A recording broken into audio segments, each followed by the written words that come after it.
Hello there, YouTubers. This is CD Mangaka, and today's gameplay commentary is going to be a quick game of CTF on the map Nuketown. And rather than me running around the flag or doing some typical stuff for me, I'm actually going to use the Wa2000 with Scout Pro, a single Python with the speed reloader attached hardline, and TacMass Pro with the variable zoom scope on Wa2000, and you're just gonna kind of get see me. It's not the highest skill game ever, but I mean, considering the fact that it's with a sniper rifle on this map, and I'm happy with the score is what I'm trying to say, and I hope that you enjoy the gameplay and you enjoy it and see how I try and use this class on such a small map. So, let's see. I'm trying to think of a quick little bit of a discussion, kind of a thing. Look at the first things first, because look how fast I can swap out weapons when that happens. And here we go, boom. Some bad shots, took me way too long, but you know what? It's all fine and dandy. I get the kill in the end, and that's what counts. And I actually want to talk about a little bit about music, and I'm gonna do not necessarily musical opinion stuff. I don't have enough time for that stuff. I don't have enough time to listen to other people's music and to really come to a conclusion on it. I will talk about a couple albums I like and a couple other bands out there I like, but I want to focus my talk a bit about pop versus rock music. With the way that society's going these days, pop music is the stuff that sells, and generally it's a weird thing. Today's society, at least as far as American culture goes, we are generally more inclined as a people to forgo artistic vision and for originality in order to safely guarantee the commercial return. I watched like a quick video on like the X Factor or something like that.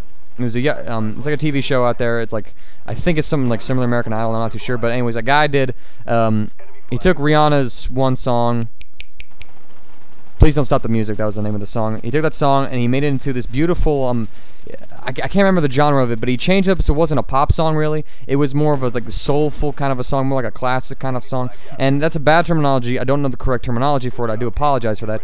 But and then talking about that, the judges were like, you know, it's a great thing artistically, but I don't know if it'll do well commercially. I'm like, the fuck? For real? Okay, as an artist, who gives a shit about commerciality, okay? Van Gogh, when he was alive, did not sell like a single one of his paintings, and if he did, they didn't really sell for much. It was only after he bloody died that the paintings actually get, you know, recognized for artistic talent. Alright? Screw conforming to the masses for commerciality. Why not do something original? And that's what I think happens to some rock. Rock is generally now the more, not the most popular of the two genres of music. I mean, Lady Gaga, you almost hear Lady Gaga in the news, a reference every day, and you almost hear something about Rihanna every day. Because, you know, they're pop stars. They have the most people who listen to their albums. Whereas you take a rock band like, I'll say Nickelback. Nickelback, you hear them, quite a few people talk about that, but you take Bullet for My Valentine, 3 Days Grace, other stuff, you don't really hear as much about them as far as like the news goes. When you look at the news and when you look at news stories and you look at reports and like some references, you never really hear a rock band being mentioned on like the, you know, the 5 o'clock news. It's something with like, you know, Lady Gaga or Rihanna always generally pops up. I never read an article about 3 Days Grace from Yahoo. It's always something about a pop star. But I think that, you know, while pop is a music for people who are okay with that stuff, who are okay with the idea of commercialism, and who have a more happy tone to their life and prefer a little more sunshine and ice cream with their unicorns. That was a quick headshot. I'm proud of myself on that one. Rock is for more of a kind of people who like it a little more edgier and who may be... I'm not going to try and like say which one's better, because neither genre is better. Each has their strengths, each has their weaknesses. People will never agree on them, and the matter of best is definitely a matter of opinion. Alright, there is no such way to quantify the statement of who is the best band in the world, who is the worst band in the world. You might be able to put together an idea of the worst band in the world. Look at that, get sniped by a pistol. That was actually pretty epic, I'm not gonna lie.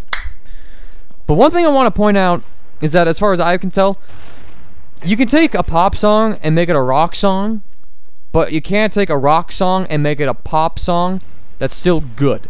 And that's the qualifying statement here. That still sounds good, that is still appealing, and that still has like a new twist to it that can be appreciated, okay? Two examples of this, alright?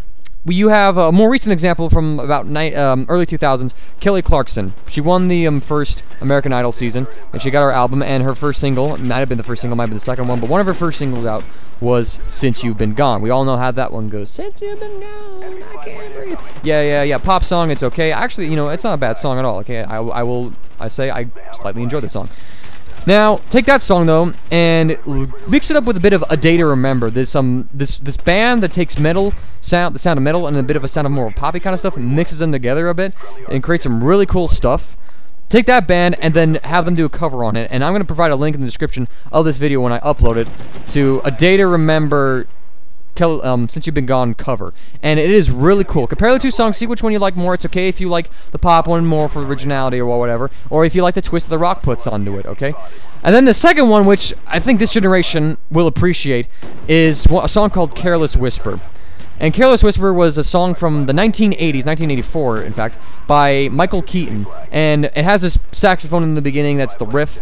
And it's for me, for my background and for my taste in music, I despise the song. I think it's crap. It's like the Rebecca Black Friday of the 1980s, in my opinion, and I may not be correct, but whatever. Take that song, though, and mix it with the band Seether, a rock band from South Africa. And they put their guitar, and they put a rock cover onto it. And I'm going to provide a link in the description to both of those, the original and the Seether cover. See what I did there? Tongue twister. Seether cover of that song. And let me know which one you like more. I like the rock version more, but again, that's just my opinion. That's my personal taste as far as the music goes. But see which one it is, and then think about it for a moment, okay? Can pop songs, it seems like pop songs can be made into rock songs that can sound good to rock fans. Can a rock song be made into a pop song that sounds good? Go get knifed. By pop fans. That's an interesting question, and maybe there's an example of this that I'm not aware of. Do you think it'll work? Is there proof of that? Can you provide me some proof? I would like to hear some of this stuff, just a little bit of a musical stuff going around. Anyways, next video I put out is going to be more Wa2000 gameplay, and I'm actually going to talk about the 4 albums I listened to this last week. Being a Day to Remembers, What Separates Me From You, Rise Against This Endgame, Evanescence's new album, and Bullet for My Valentine's, Poison. Hope you guys enjoy this. Have a wonderful Saturday. I know I'm going to plan on it, and have a great weekend in general.